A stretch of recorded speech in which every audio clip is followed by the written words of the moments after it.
வணக்கம். திரையரங்கம் திருஷ்யம் 3 இது ஒரு மலையாள திரைப்படம். இந்த திரைப்படத்தினுடைய கதாநாயகன் மோகன்லால். இந்த திரைப்படத்தினுடைய இயக்குனர் ஜீத்து ஜோசப். இந்த திரைப்படத்தை தயாரித்திருக்கக்கூடிய பட நிறுவனம் ஆசிர்வாத் சினிமாஸ். ஆண்டனி பெரும்பாவூர் அவர்தான் இந்த திரைப்படத்தினுடைய தயாரிப்பாளர். மோகன்லால் கதாநாயகனாக நடிக்க அவருடைய மனைவியாக இந்த திரைப்படத்தில் நடித்திருப்பவர் மீனா. படத்தினுடைய ஆரம்ப காட்சியிலே மோகன்லால் திரைப்பட தயாரிப்பாளராக இருக்கார்.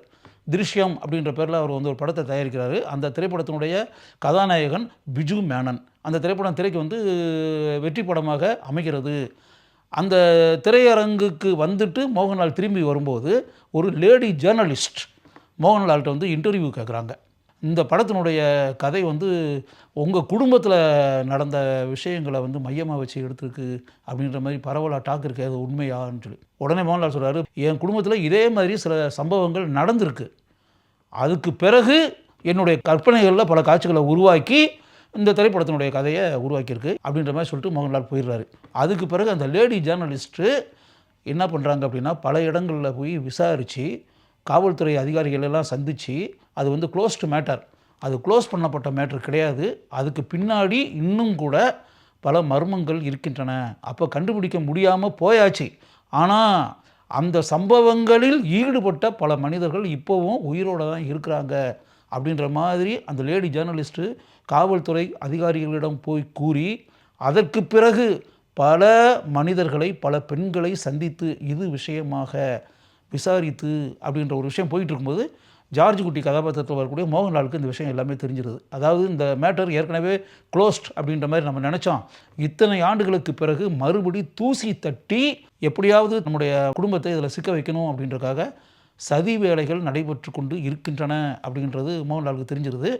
தன்னுடைய மனைவிக்கு எந்த பிரச்சனையும் வரக்கூடாது, தன்னுடைய மகள்கள் 2 பேருக்கும் எந்த பிரச்சனையும் வரக்கூடாது, குடும்பத்தை எப்படியாவது காப்பாற்றியே ஆக வேண்டும், எந்த பிரச்சனையும் இல்லாமல் அப்படின்றதுக்காக இதுக்கு முன்னாடி வந்த அந்த 2 பகுதிகளிலும் எப்படி புத்திசாலித்தனமாக மோகன்லால் செயல்பட்டாரோ அதே போல் இந்த திரைப்படத்திலும் மிகவும் புத்திசாலித்தனமாக அவர் செயல்பட தீர்மானிக்கிறார். அதைத் தொடர்ந்து தன்னுடைய மகளுக்கு திருமணம் செய்து வைத்து அந்த பொண்ணை வெளிநாட்டுக்கு அனுப்பி விடுவது அப்படின்ற ஒரு தீர்மானத்துக்கு வராரு. அதுக்காக மாப்பிள்ளை பார்க்கக்கூடிய தரகர்கள் இருப்பாங்களே, அவங்ககிட்டலாம் சொல்லி ஒரு மாப்பிள்ளை கிடைத்து திருமணம் நடக்கக்கூடிய நிலை உண்டாகி அப்படிலாம் வந்துக்கிட்டு இருக்கும்போது இந்த விஷயங்கள் எல்லாமே நடந்துக்கிட்டு இருக்குன்றத வெளியே இருக்க ஆட்களுக்கும் தெரிஞ்சிடும்.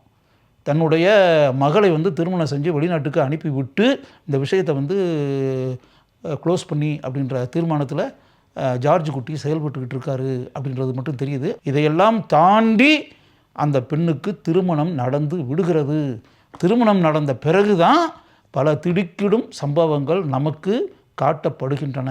என்ன அப்படின்னா, இந்த மாப்பிள்ளை பார்த்தது, இந்த திருமணம் நடந்தது, அந்த திருமணம் நடந்த சம்பவத்திற்கு பின்னால் இருக்கக்கூடிய பல ரகசியங்கள், இது எல்லாமே மிகவும் திட்டமிடப்பட்டு பல மனிதர்கள் சேர்ந்து செய்த சதி திட்டங்கள் அப்படின்றது மோகன்லாலுக்கே தெரியுது. அப்போ அவர் மிகுந்த அதிர்ச்சிக்கு ஆளாகிறார். எப்படிப்பட்ட சூழ்நிலை வந்தாலும் தன்னுடைய குடும்பம் இந்த விஷயத்தில் சிக்கி விடவே கூடாது, தன்னுடைய மனைவிக்கும் தன்னுடைய மகள்களுக்கும் எந்த விதமான சேதமும் உண்டாகிவிடக்கூடாது என்பதற்காக மோகன்லால் புத்திசாலித்தனமாக திட்டமிட்டு பல காரியங்களை நிறைவேற்றுகிறார். அவர் செய்யக்கூடிய அந்த காரியங்களை பார்த்து அனைவரும் ஆச்சரியத்தில் உறைந்து போய் நிற்கின்றனர். அத்துடன் இந்த திரைப்படம் முடிவடைகிறது.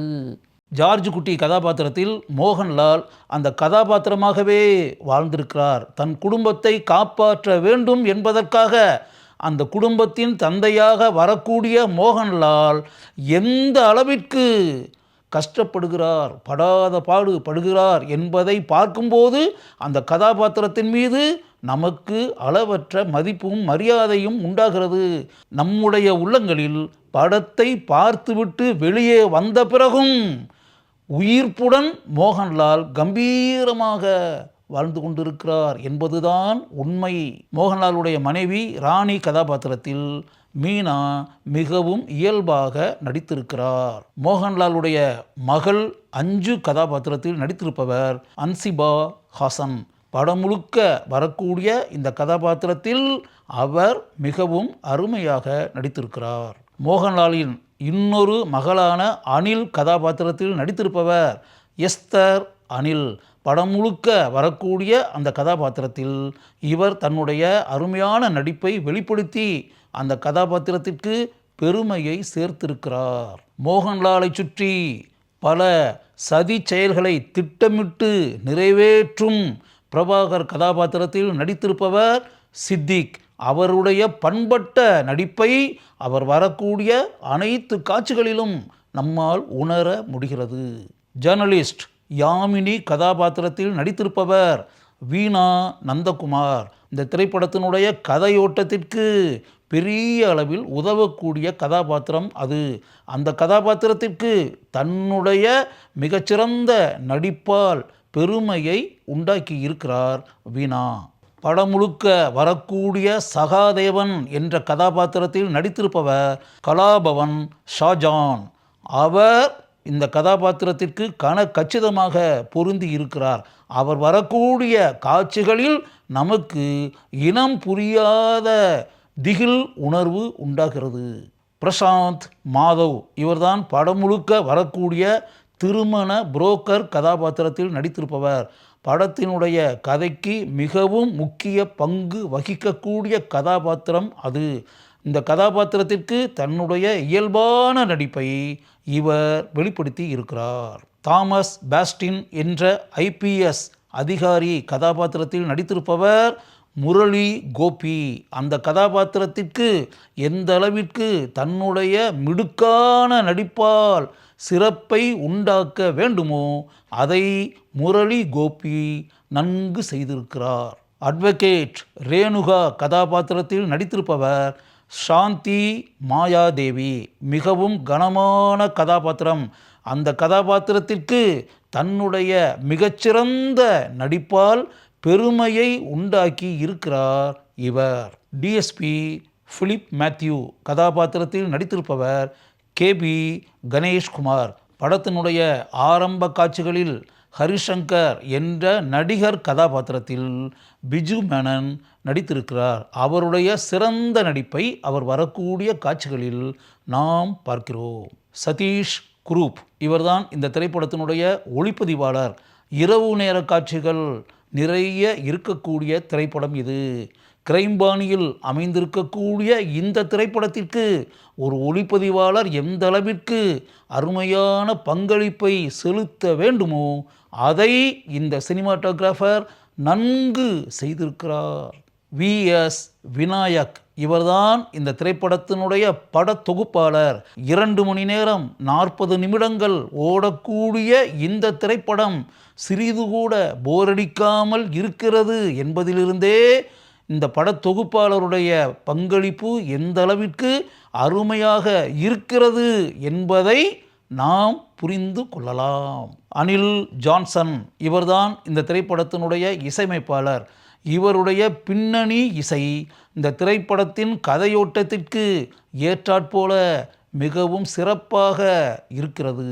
ஒரு கிரைம் கதையை எப்படி அருமையான திரைக்கதை அமைத்து இயக்குவது என்பதை நாம் ஜீத்து ஜோசப்பிடம்தான் கற்றுக்கொள்ள வேண்டும்.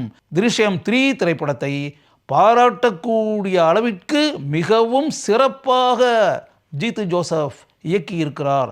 அதற்காகவே அவரை மனப்பூர்வமாக நான் பாராட்டுகிறேன்.